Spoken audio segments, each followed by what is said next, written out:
미국의 워렌이라는 목사님이 목적이 이끄는 삶이라는 책을 썼습니다. 여러 예전에 저희 교회에서도 구역 교재로 사용한 적이 있을 만큼 한국에 잘 알려진 책입니다. 이 책에 보면 이런 얘기가 나옵니다. 의사인 버니 시글 박사님이 자기가 돌보는 암 환자들에게 이런 질문을 던졌습니다. 100세까지 살고 싶습니까? 이런 질문을 던졌대요. 이 질문에 대한 대답을 들어보면 이분이 오래 살겠구나 아니면 오래 못 살겠구나 거의 결정이 난답니다. 예를 들어서 100세까지 살고 싶으십니까? 그러면 예, 살고 싶습니다. 이렇게 대답하는 분들은 거의 오래 살더라는 겁니다. 병도 회복하고. 근데 100세까지 살고 싶습니까? 물었을 때 100세는 무슨 3, 4년을 살면 원이 없겠습니다. 이렇게 대답하는 분들은 또 그렇게 오래 못 살더래. 빨리 가더랍니다. 이게 뭐냐? 결국 이 소망을 가지느냐, 소망에 대한 의지가 있느냐 오늘 이게 참 중요하다는 얘기입니다. 이 질문에 예, 살고 싶습니다 하는 분들은 건강도 회복하고 오래 사는 거고, 에이 무슨 뭐 그러면은 오래 살기 힘들지 않겠습니까? 자, 우리 옆에 뒤에 한번 돌아오면서 한번 자 인사해 주십시오. 100세까지 살고 싶습니까? 100세까지 살겠습니까? 대답하죠. 네. 대답도 같이 합시다.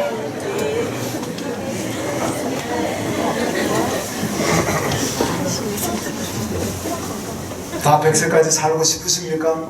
예. 별로 자신이 없어요. 저는 살고 싶습니다. 자, 한 번 더 대답하고 물어보고 바로 대답합시다. 자, 시작.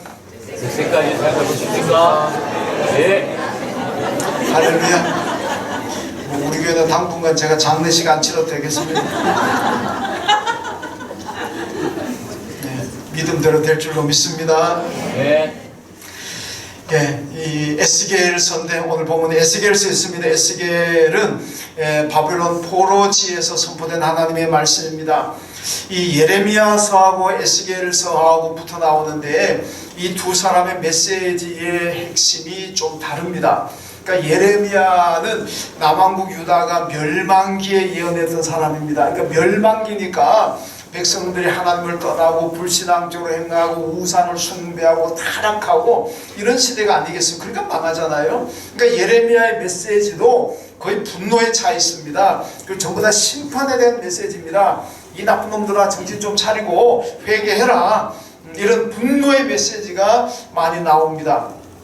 그런데 에스겔서로 들어가게 되면은 그 분위기가 바뀝니다. 에스겔은 바벨론 일단 나라가 망해가지고 이스라엘 백성들이 바벨론에 포로로 많이 끌려와 있습니다. 이제는 포로민 생활하고 있습니다. 얼마나 힘들겠습니까? 그러다 보니까 에스겔서의 메시지는 위로입니다. 그리고 회복에 대한 소망이 있죠. 이미 아무리 죄를 짓고 방탕하게 살았기 때문에 그것 때문에 망했다고 할지라도 어디가 지금 망해 있는 사람한테 가가지고 야 이놈들아 옛날에 내가 그렇게 정신 차리라고 그랬지, 회개하라 그랬지, 왜 말 안 듣고 왜 그렇게 살다가 이렇게 망했느냐, 쌤통이다, 그렇게 하면 안 되잖아요. 그죠? 옛날에는 그랬을지라도 지금은 나라가 망하고 포로로 잡혀와가지고 얼마나 괴롭고 힘들게 삽니까? 그때의 메시지는 그래도 다 덮어주고 위로하고 격려해주고 소망을 주고 기도해라, 하나님이 다시 회복시켜 줄 거다. 이게 에스겔서의 메시지입니다. 여러분 가운데 혹시 주위나 교인들에게 신앙생활 제대로 안 하다가 신앙생활 제대로 안 한 것 때문에 세상말로 망했다든지 어려움 당하는 사람한테 가가지고 그 봐라 내가 그 얘기했지, 좀 잘하라 그럴 때 좀 잘하지, 아이고 꼴 좋다, 그건 진짜 모자라는 사람입니다. 그렇잖아요? 그럴 때는 아무리 내가 전에 기도 많이 하라 그러고 신앙생활 열심히 하라 그랬는데도 불구하고 그거 안 듣고 신앙생활 제대로 안 하다가 지금 힘들고 고난이 왔더라도 그때는 그러면 안 됩니다. 그때는 등 두드려주고 괜찮아, 조금만 참고 기도하자. 기도하면 하나님께서 다시 회복시켜 주실 거야. 걱정하지 마, 기도하자. 이래야 되는 게 그죠? 바로 에스겔이 그렇게 하고 있다는 얘기입니다.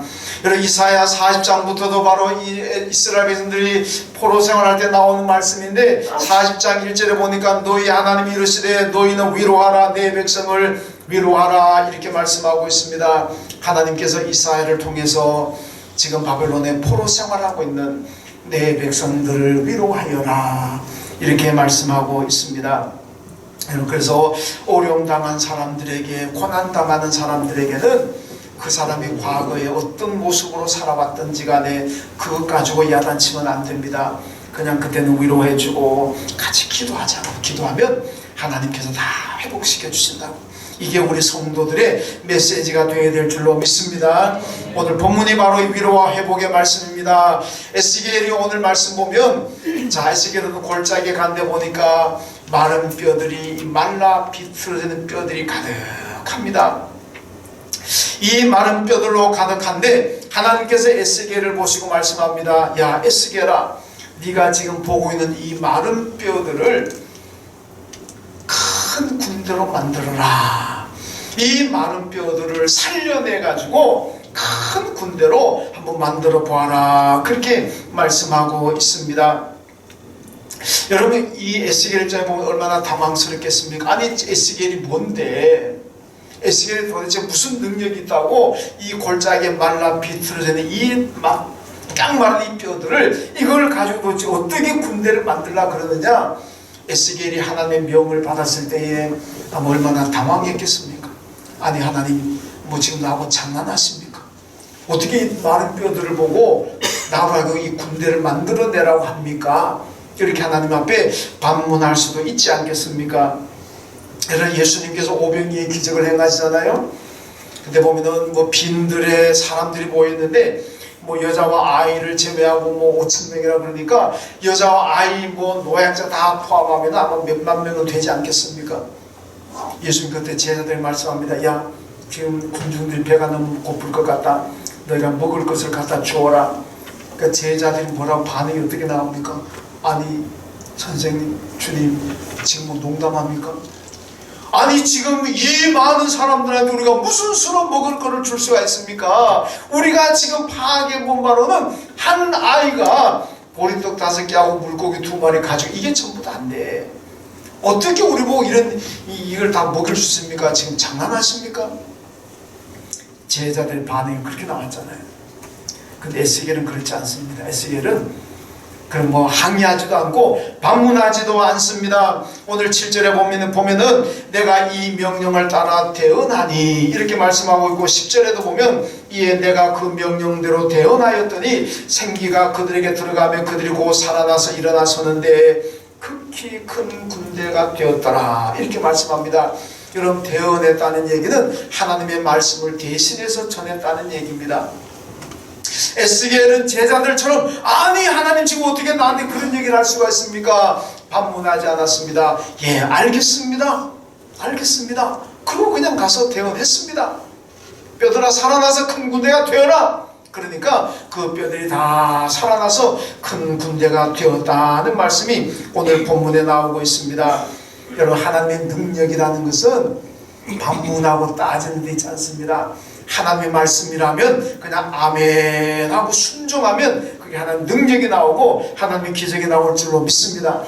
언제나 하나님 앞에 아멘 하는 사람들과 하나님이 일하시는 분이지 맨날 아니요 따지고 들라 그러고 계산하려고 그러고 요리 따지고 저리 따지고 그런 사람들하고는 하나님이 피곤하셔서 일 안 하십니다. 여러분 교회도 뭐 어디도 다 마찬가지잖아요. 따지는 사람이 피곤합니다. 그 뭐 회사도 마찬가지일 거고 그런 사람들하고 어떻게 일을 같이 하겠습니까?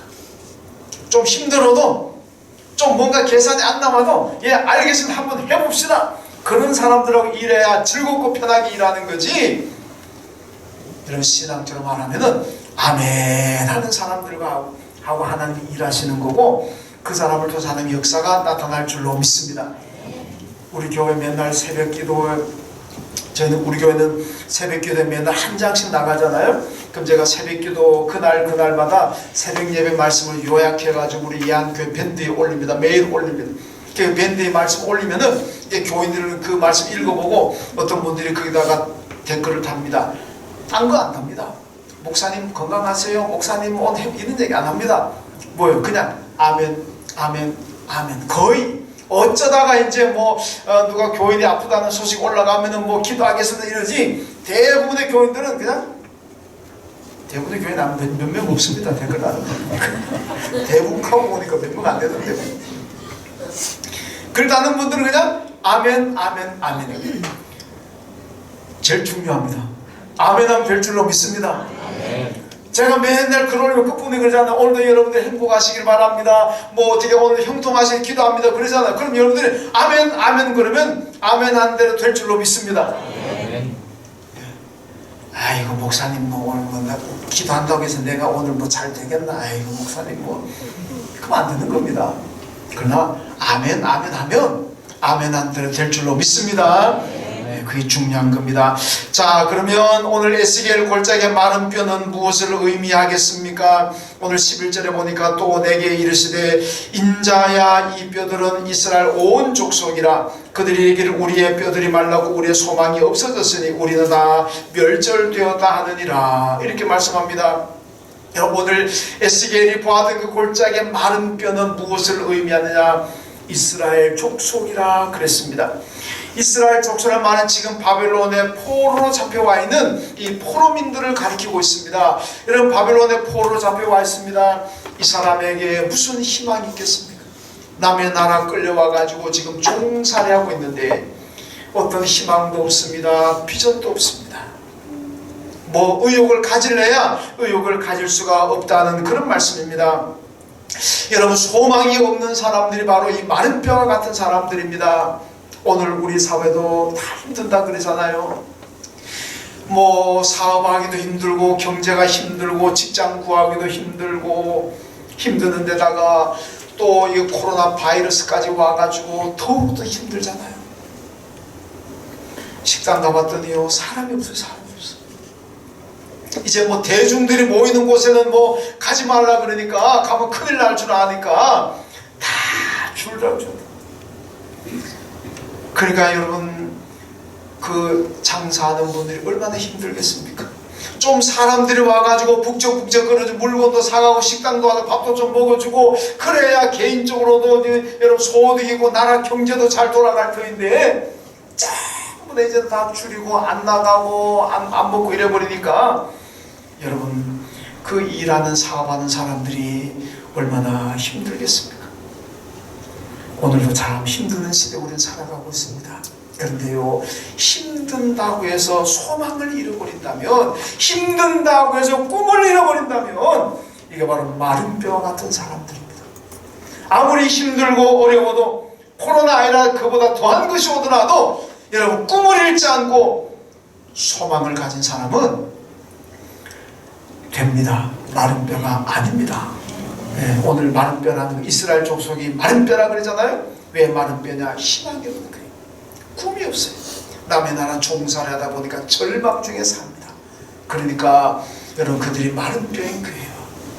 우리가 소망을 가지고 살아간다면, 예수 바라보고 살아간다면 마른 뼈가 아니고 생기가 넘치는 뼈가 될 줄로 믿습니다. 여러분, 세상 사람들은요, 뭐가 잘 안 되면은 아이고 내 팔자인데, 아이고 내 운명이 그런데 뭐 이렇게 얘기하잖아요. 여러분, 패배주의적인 인생관입니다. 뭐가 안 되면은 꿈을 가지고 뭔가 이루려고 해야지, 아이고 내 팔자가 그런데 뭐 내 운명이 그런데 뭐 어떻게 하라고. 여러분, 이 팔자를 따지고 운명을 따지는 사람들은요 예수 안 믿는 사람들입니다. 예수 믿는 사람들에게 팔자 소망이 없는 그 운명이라는 게 없습니다. 아무리 뭐 점장이들 뭐 무당들은 내보고 팔자가 그렇다니 운명이 운명이 얘기해도 우리는요 예수 믿고 기도하면 운명이나 팔자 뭐든지 다 이기고 극복하게 될 줄로 믿습니다. 운명 타령하지 마세요. 그건 세상 사람들이 하는 겁니다. 팔자 타령하지 마세요. 그건 세상 사람들이 하는 겁니다. 우리 예수 믿는 사람들은 하나님의 능력이 있는데, 예수 이름을 기도하면 하나님 다 해준다 그랬는데 뭔 팔자 따지고 뭔 운명 따집니까? 안 되는 팔자다, 망하는 팔자다, 이게 내 운명인데. 여러분, 그거는요 저기 예수 안 믿는 사람들 얘기고, 우리 신앙인들은요 살아계시는 하나님이 계시고 예수가 계시고 성령이 내 안에 역사하는데 무슨 팔자가 있습니까? 기도하고 나가면 되지. 어떤 일을 만나도 어떤 상황에 처하든지 간에 우리는 예수 이름으로 기도하면 하나님께서 축복하시기 때문에 다 이기고 극복하고 해결할 줄로 믿습니다. 우리 이런 믿음을 가지고 나가야 됩니다. 이런 믿음이 없다면 마른 뼈 같다는 얘기입니다. 자, 그런데 오늘 말씀 보니까 이 마른 뼈가 큰 군대가 되었다고 합니다. 어떻게 큰 군대가 되느냐? 여러분, 하나님께 붙잡히면 됩니다. 따라합시다. 하나님께 붙잡히면 됩니다. 믿습니까? 여러분, 빌립보 3장에 보면 바울이 그렇게 합니다. 나는 하나님께 붙잡혔다 그랬습니다. 나는 예수께 붙잡혔다 그랬습니다. 여러분, 바울이 얼마나 악랄한 기독교 박해자였습니까? 스데반을 돌로 때려 죽이는 그 현장 책임자로 남아 있었습니다. 여러분, 바울은요 예수 믿는 사람을 다 잡아 가두고 죽이고 때립니다. 다메섹도 왜 올라갑니까? 거기 예수 믿는 사람들이 있다는 정보를 입수하고 그 예수 믿는 사람들 잡아 가두려고 다메섹 가다가 예수 만나가지고 개종하잖아요. 이렇게 기독교 역사에서 최고로 악랄했던 바울인데, 그가 이제는 반대로 기독교 역사에서 최고의 신앙인이 되었습니다. 최고로 하나님 앞에 충성스러운 일꾼이 되었습니다. 그 비결이 무엇이겠습니까? 그의 고백대로 나는 그리스도 예수께 붙잡혔다, 이겁니다. 하나님께 붙잡혀서 그렇게 된 줄로 믿습니다. 여러분, 귀신에게 붙잡히면 귀신 들린 사람이 되고, 돈에게 붙잡히면 돈의 노예가 됩니다. 그러나 예수께 붙잡히면 예수의 사람이 되고, 하나님께 붙잡히면 하나님의 사람이 되는 줄로 믿습니다. 누구한테 붙잡히느냐 중요한 게요. 경찰한테 붙잡히면 안 됩니다. 그건 범죄자잖아요. 우리는 예수께 붙잡히고 하나님께 붙잡혀야 그게 복 있는 사람인 줄로 믿습니다. 요한복음 15장 예수님 말씀합니다. 포도나무 비유 말씀하시면서 나를 떠나서는 너희가 아무것도 할 수가 없다, 이렇게 말씀하잖아요. 근데 빌립보서 4장 13절 바울이 뭐라고 합니까? 내게 능력 주시는 자 안에서 내가 모든 것을 할 수 있습니다, 그러잖아요. 여러분, 예수를 떠나면 우리는 아무것도 할 수 없는 마른 뼈와 같은 사람들이지만은, 그러나 내게 능력 주시는 자 예수 그리스도 안에 있으면은 내가 능치 못할 일이 없는 줄로 믿습니다. 여러분, 내가 대단해서 되는 게 아닙니다. 내가 뛰어나기 때문에 능치 못할 일이 없는 게 아닙니다. 나는 아무것도 아니지만은, 나는 마른 뼈 같은 존재지만은 하나님이 역사하시니까, 우리 주님이 도와주시니까 되는 줄로 믿습니다. 요한복음 5장에 보면 베데스다 목가에 나왔던 38년 된 병자 얘기가 나오고 있습니다. 이 양반이 여러분, 우리가 한 달, 두 달만 아파도 힘들잖아요. 1년, 2년만 아파도 얼마나 힘들겠습니까? 그런데요 38년을 아팠습니다. 이 여인이 고백하잖아요. 내가 38년 된 병자가요 예수님 만나가지고 내가 그동안 좋다는 의사 다 찾아다녀봤고 좋은 약 다 먹어봤고 다 했는데도 안 됩니다. 돈은 다 탕진했고 가산 탕진하고 이제 마지막 남은 소망이 하나, 이 베데스다 목가 천사가 내려올 때 물이 통하는데 그때 제일 먼저 들어가는 사람이 병 고친다는 전설이 있어가지고 그 전설 믿고 내가 이게 나왔습니다, 그러잖아요. 근데 그가 제일 먼저 들어가서 병 고쳤습니까? 그 말도 안 되는 얘기잖아요. 제가 볼 때 그 역 좀 안 맞는 데입니다. 왜냐하면 제일 먼저 들어가는 사람은 건강한 사람 제일 먼저 들어갈 거 아닙니까? 이 병자가 무슨 소리 제일 먼저 들어갑니까? 더군다나 38년 된 병자면은요 무슨 병인지는 잘 모르겠지만은 어떻게 제일 먼저 들어가겠습니까? 아마 감기 환자들, 움직이는 데는 별 지장 없는 그런 환자들이 제일 먼저 들어갈 거 아닙니까? 죽었다 깨어나도 제일 먼저 못 들어갑니다. 그런 여인이 병 고침을 받았습니다. 어떻게? 예수 만나서 되는 거예요. 예수에 잡히니까 되는 겁니다. 그가 제일 먼저 들어가서 병 고친 게 아닙니다. 예수 만나니까 예수로 말미암아 고침받은 줄로 믿습니다. 예수께 오면은 다 됩니다. 혼자 걱정, 혼자 끙끙거리고 혼자 입을 뒤집어서 그러지 말고 어떤 문제를 가지고 있든지 간에 예수께 나와서 예수께 다 풀어놓으시고 도와달라고 기도하십시오. 될 줄로 믿습니다. 여러분, 다윗이라는 인물이 얼마나 걸출한 스타입니까? 이스라엘 역사에서 다윗을 능가할 인물은 없습니다. 이스라엘 국기의 별인데 그 별이 다윗을 상징하는 별입니다. 그만큼 그는 대단한 사람입니다. 다윗이 만들었던 다윗 제국이 이스라엘 역사의 가장 강력한 나라였습니다. 영토도 가장 넓었고 가장 부강했습니다.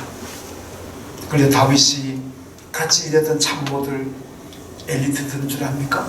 천하의 인재들을 모은 엘리트를 데리고 다윗이 이스라엘 다윗 제국을 만드는 줄 아십니까? 아닙니다. 사무엘상 22장에 보면요, 다윗이 아둘람 굴에 있다는 소식을 듣고 다윗에게 모여든 사람들이 있습니다. 400명이 모여들었는데 이 400명이 누구냐면요, 성경이 보니까 환난당한 자, 빚진 자, 원통한 자, 버림받은 자, 이 망한 자들입니다.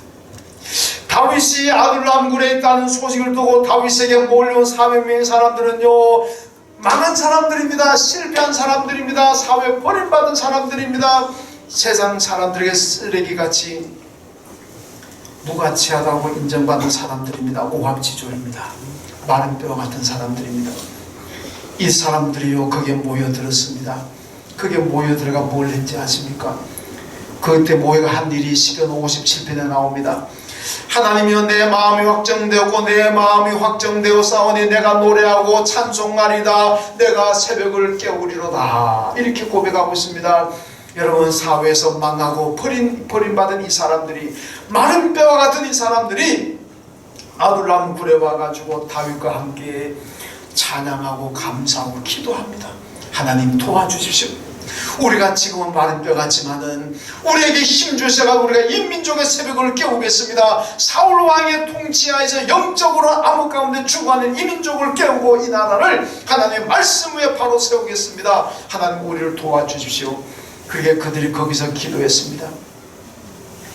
그러니까 이 사람들, 다윗이 나중에 이 사람들을 데리고 다윗 제국을 만들었던 겁니다. 전국에서 무슨 내노라는 사람 엘리트 뽑은 거 아닙니다. 버림받은 사람들, 무가치하다고 사람들에게 따돌림당한 사람들, 마른 뼈 같은 사람들 모아가지고 여러분 같이 기도하니까 거기서 비전을 가지게 되고 꿈을 가지게 되었고 하나님께 붙잡히니까 그들이 나중에 위대한 이스라엘 제국을 만들게 된 줄로 믿습니다. 여러분, 예수님의 제자들 보세요. 다 갈릴리 출신 아닙니까? 유다 빼고. 갈릴리에서 뭐하는 사람들입니까? 어부 출신들입니다. 쉽게 말하면 이 사람들이 무슨 배운 학력이 많은 것도 아니고 권력을 잡은 것도 아니고, 권력 잡은 것도 예루살렘에 있겠지만 갈릴리에 있겠습니까? 아무도 가진 것 없습니다. 그러니까요, 메시아가 나사렛에 났다 그러니까 나사렛에서 무슨 선한 것이 날 수 있느냐 그러잖아요. 그 나사렛이 갈릴리에 있는 겁니다. 그러니까 이스라엘은 전통적으로 갈릴리 이곳에는 그냥 위대한 사람이 나지 않는다는 겁니다. 똑똑하고 잘난 사람들은 다 유다 예루살렘 쪽에 있는 거지 갈릴리 지방에 그런 사람 날 수가 없다는 겁니다. 그만큼 무시받던 곳입니다. 그런데 그 갈릴리 출신 제자들이 여러분 가는 곳마다 기적을 일으킵니다. 사람을 고쳐내고 죽은 사람을 살려냅니다. 그게 사람들이 깜짝 놀라잖아요. 아니, 저자들은 배운 것도 없고 아무것도 가진 것도 어떻게 저렇게 될 수가 있느냐, 이해를 못하겠다는 겁니다. 어떻게 그렇게 됐냐? 예수께 잡히니까, 하나님께 잡히니까 그렇게 된 줄로 믿습니다. 여러분, 우리 성도들의 삶이 건강의 문제로, 경제적인 문제로, 자녀의 문제로 고민이 많을 수가 있습니다. 내 인생이 마른 뼈 같다고 한숨 쉴 수도 있습니다. 그러나 여러분, 중요한 것은 내 삶이 어떠든 간에 하나님께 붙잡히고 예수께 붙잡히면 다 될 줄로 믿습니다. 하나님께 붙잡힐 때 오늘 내게서 능력이 나오고 기적이 나올 줄로 믿습니다. 여러분, 사탄에게 붙잡히고 세상에 붙잡히고 돈에 붙잡히고 죄에 붙잡히고 사람에게 붙잡히면 어떻게 되는지 압니까? 맨날 걱정 근심만 들어가는 거예요. 마귀에게 붙잡히니까 걱정 또 걱정, 돈에 붙잡히니까 맨날 돈 때문에 걱정. 사람에게 붙잡히니까 맨날 그 사람 때문에 스트레스 받고 열받고 분노하고. 그래서 걱정이 태산 같다 그러지 않습니까? 미국의 코넬 대학에서요 1000명의 70세 지난 연세 드신 분들 1000명에게 설문조사를 했습니다. 뭘 물었냐면요, 지금까지 인생 살면서 가장 후회되는 것이 무엇입니까? 이 질문을 던졌습니다. 가장 후회되는 것이 무엇입니까? 그랬더니요 제일 많은 대답이 나오는 것이요, 쓸데없는 걱정하고 사는 것이 후회가 됩니다. 이게 쓸데없는 걱정 안 해도 될 것을 괜히 걱정하고 살았다는 겁니다. 지금 생각해 보니까 걱정 안 해도 될 거, 걱정한다고 되는 것도 아닌데 아무것도 유익되는 그 걱정하느라고 인생 시간 낭비하고 행복 날려버렸습니다. 다시 젊은 시로 돌아간다면 걱정 다 떨쳐버리고 살고 싶습니다. 그런 대답이 나왔다는 겁니다. 여러분, 걱정이 많습니까? 그 걱정은 안 해도 될 곳에 쓸데없는 걱정할 때 우리가 참 많습니다. 그런데요, 예수께 붙잡히지 않으면 그런 걱정하고 살게 되어 있습니다. 우리의 삶의 구조가, 우리 정신적인 구조가 그렇게 되어 있습니다. 예수께 붙잡히고 하나님께 붙잡히면 걱정 없이 살아가지만은 여러분, 세상에 붙잡히고 사탄에 붙잡히게 되면요 죽을 때까지 걱정하는 거예요. 베드로전서 5장 7절에 너희 염려를 다 주께 맡기라, 이는 그가 너를 돌보심이라 하고 말씀합니다. 여러분, 예수님께 붙잡힌 성도들은요 걱정 의심 안 합니다. 왜? 예수께 다 맡겨버리고 사는 거예요. 하나님께 다 맡겨버리고 삽니다. 그래가 걱정 의심 없습니다. 어려움 당하면 누가 걱정하면 하나님이 알아서 할 건데 뭐. 얼마나 내가 편하겠습니까? 코로나 바이러스 때문에 걱정하면 하나님이 알아서 할 건데 뭐 걱정 없습니다. 괜히 내가 마치 주인의 것을 다 하니까 걱정되는 거지. 여러분, 하나님께 다 맡기십시오. 그렇다고 조심하지 말라는 얘기는 아니고 조심은 하시되 하나님께 다 맡기십시오. 그러면 어떤 걱정도 다 물러가게 될 줄로 믿습니다. 요한복음 8장 32절에 말씀합니다. 진리를 알지니 진리가 너희를 자유케 하리라 하고 말씀합니다. 이게 정답입니다. 여러분, 진리가 누굽니까? 예수 그리스도입니다. 예수님 요한복음 14장 6절에서 내가 곧 길이요 진리요 그랬잖아요. 예수님이 진리입니다. 진리를 알아라, 예수 믿으라는 얘기입니다. 그 진리신 예수가 너희를 자유케 하리라 그랬습니다.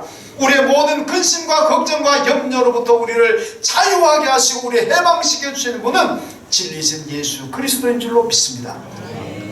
예수께 붙잡히십시오. 여러분, 그리고 오늘 본문에 보면 또 마른 뼈는 완전한 인간의 모습을 보여주고 있습니다. 본문 14절에 보니까 내가 또 영을 너희 속에 두어 너희가 살아나게 하고, 이렇게 말씀합니다. 여러분, 우리 완전한 사람은 어떻게 되냐? 성령이 내 안에 있어야 완전한 사람인 줄로 믿습니다.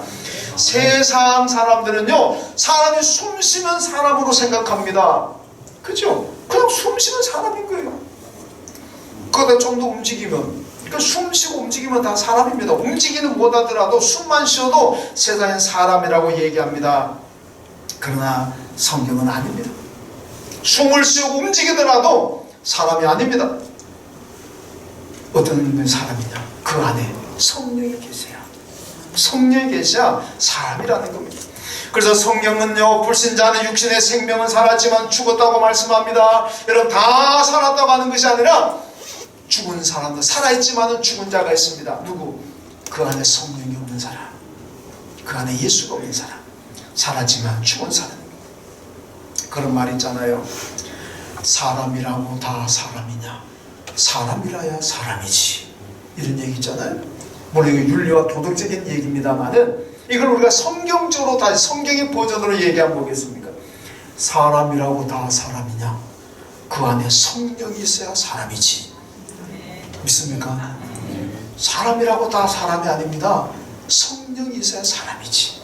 오늘 본문에 그러잖아요. 완전한 사람은 하나님의 영이 그 속에 있을 때 완전한 사람이라고 말씀하고 있습니다. 요한 3서 4절에 보니까 내가 내 자녀들의 진리 안에 생한답을 듣는 것보다 더 기쁨이 없다, 이렇게 말씀합니다. 하나님이 가장 기뻐하시는 건요, 이 땅에 살아가는 우리 성도들이 진리 안에서 살고 진리 안에서 행하는 것, 이것을 하나님이 가장 기뻐하신다는 겁니다. 그런데요, 요한복음 16장 13절을 보니까 진리의 성령이 오시면 그가 너희를 모든 진리 가운데로 인도하시리니, 이렇게 말씀합니다. 여러분, 하나님은 우리가 진리 가운데 살아갈 때 가장 기뻐하시는 분입니다. 그런데 우리를 진리로 인도하시는 분은 누구냐? 성령이십니다. 그러므로 성령의 인도로 우리가 진리 가운데 예수 안에 행하고 예수 믿는 믿음 가지고 살아갈 때 하나님이 가장 기뻐하시는 줄로 믿습니다. 성령이 아니하고는, 성령이 역사하지 않으면 우린 진리 가운데 살아갈 수가 없는 거예요. 예수 믿고 살 수가 없는 겁니다. 성령이 역사해야만 진리이신 예수를 믿고 살아가는 거예요. 그러니까 성령이 우리 안에 역사하는 게 얼마나 큰 축복인지 모릅니다. 시편 51편에 다윗이요, 바세바와 간통 사건이 있고 난 다음에 나단 선자의 경고를 받습니다. 나단 선자가 다윗에게 뭐라고 얘기합니까? 너희 집안의 칼날이 영영이 떠나지 않을 것이라 그랬습니다. 이 나단 선자의 경고대로 다윗의 집안에 칼불이 나잖아요. 아들끼리 왕자의 난이 일어나가지고 서로 칼로 죽입니다. 압살롬이 자기 아버지 죽이려고 칼 들이대고 있습니다. 정말로 나단의 경고대로 그 집안에 칼부림이 납니다. 여러분, 그런데요, 다윗이 51편에 기도하는 게 뭔지 압니까? 하나님, 내가 죽을 죄를 지었습니다.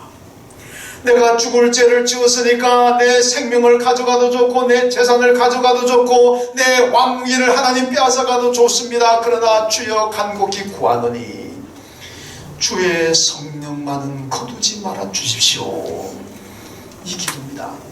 여러분, 우리 같으면 어떻게 해요? 보통 사람 같으면 하나님 다 가져가도 좋으니까 내 목숨만은 살려주십시오. 많이 그럴 거 아닙니까? 하나님 다 가도 좋습니다. 목숨만 살려주십시오.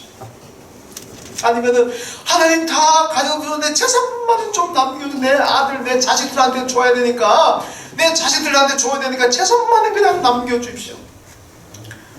그럴 수도 있지 않겠습니까? 여러분, 다윗에게 재산이 얼마나 많고 왕권이 얼마나 대단한 겁니까? 그런데도요, 다윗은요, 하나님 다 가져가도 좋습니다. 내가 잘못했으니까 단 성령님만은 거두지 말아 주십시오. 이 기도입니다. 그래서 51편 11절에 보니까 나를 주 앞에서 쫓아내지 마시며 주의 성령을 내게서 거두지 마소서. 왜 그렇습니까? 성령 없이는 살 수가 없는 거예요. 성령 없으면 희망이 없는 거예요. 그러니까 주님 다 가져가도 좋습니다. 성령만은 남겨주십시오. 여러분, 성령이 있는 사람은 어떤 환경에도 시냇가의 포들처럼 솟아나게 될 줄로 믿습니다. 성령이 역사하는 사람은 아무리 이 땅 위에 다 망하고 못 산다 그래도 성령이 역사하는 사람은 성공하고 복받게 될 줄로 믿습니다. 아멘. 모두가 다 멸망의 길을 갈지라도 성령이 역사하는 사람은 진리의 길을 가고 구원의 길을 가고 천국 가고 영생의 길을 가게 될 줄로 믿습니다. 여러분, 다 없어지더라도 성령만은 있게 해달라고, 그런 기도, 그런 기도하며 사시길 주님의 이름으로 축원합니다. 하나님 감사합니다. 오늘 마른 뼈와 같은 아무 때도 쓸모없지만 그러나 하나님의 명령에 의해서 하나님께 붙잡혀서 큰 군대가 되었습니다. 오늘 우리가 살아가는 세상이 힘들고 어렵습니다. 우리가 때때로 마른 뼈 같이 느낄 때도 있습니다. 그러나 내가 하나님께 붙잡히고 예수께 붙잡히면 능력의 사람으로, 하나님 복받는 사람으로 살게 될 줄로 믿습니다. 우리 모두가 세상에 잡히지 않게 하시고 마귀에게 잡히지 않게 하시고 성령에 붙잡히고 하나님께 붙잡히고 예수께 붙잡히는 우리 모두가 되게 하여 주옵소서. 예수님의 이름으로 기도하옵나이다. 아멘.